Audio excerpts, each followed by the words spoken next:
Hey everyone, welcome to this week's edition of Title Scoop. So we are continuing our talk on federal tax liens.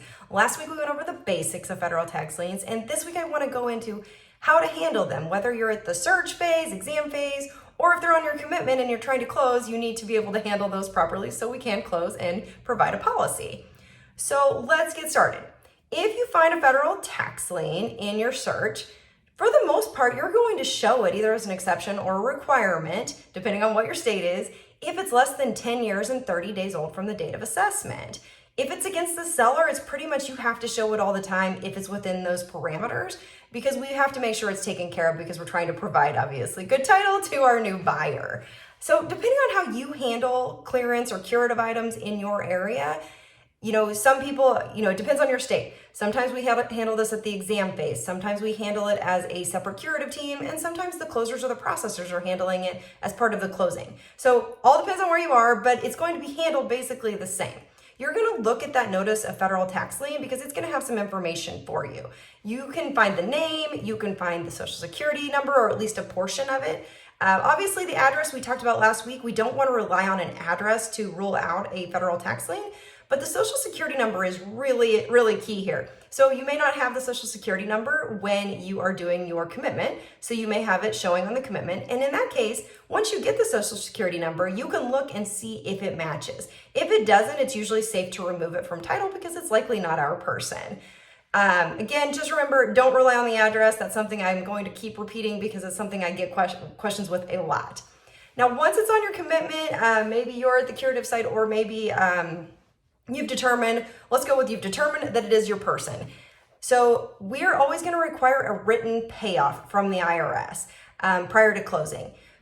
Best practice is you're not going to be able to escrow funds on this. I get that question occasionally. And the reason for that is the IRS has the ability to charge more. And what I mean by that is, say you have a federal tax lien, it was filed a few years ago and it was for $5,000.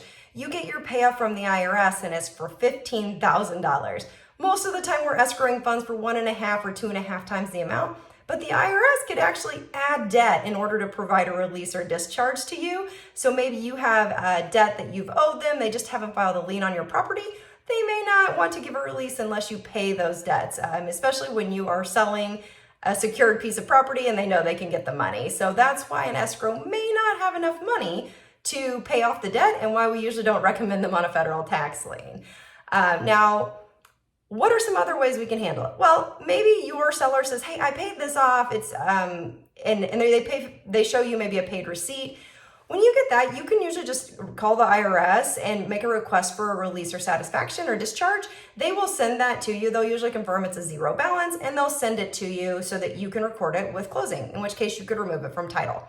Maybe you're not removing it, but subordinating it. Say I've got a federal tax lien and I'm refinancing my house and I have an agreement with the IRS. I've been paying it off over time. And they say, oh, that's okay. We're going to continue because you've been paying it. We'll provide a subordination to your mortgage on this property, in which case we can keep it on title. It will just be it won't be a superior lien, right? The mortgage will be in first lien position and then our federal tax lien will be in second lien position. You also might see a certificate of non-attachment. When you see those, usually I say call your underwriter because you want to make sure that it is actually not attaching to our property. We don't see them a lot, so I usually recommend calling your underwriter to have us review it to make sure that you're okay. You also might see civil cases. Those could be for a quiet title, a partition, interpleader, condemnation, or even the foreclosure proceeding, right? We're enforcing a superior lien in a judicial proceeding. When you have those, you do need to check some things. You want to make sure the United States was a party in the transaction and they were named and notified and served properly. If they didn't exercise the right of redemption, and again, that may depend on your law in your state, we may need to put an exception. Also, you usually want to check to see, did they consent? Maybe they consented to this property being sold free of its liens, and the proceeds divided accordingly, in which case we can look at that and determine if we can remove it. Again, if you get these, give us a call and we'll look at them. If the right of redemption has not been released and you're trying to ensure this, you may need to put an exception on the policy, something like the right of the United States to redeem the subject property within the period of, and say whatever the time frame is in your state. because we can't just write over that if they have not released that right of redemption. All right, so that's it for this week. Next week, we'll get into some specific scenarios, and we should be finished with federal tax liens next week. Thanks, and have a great week.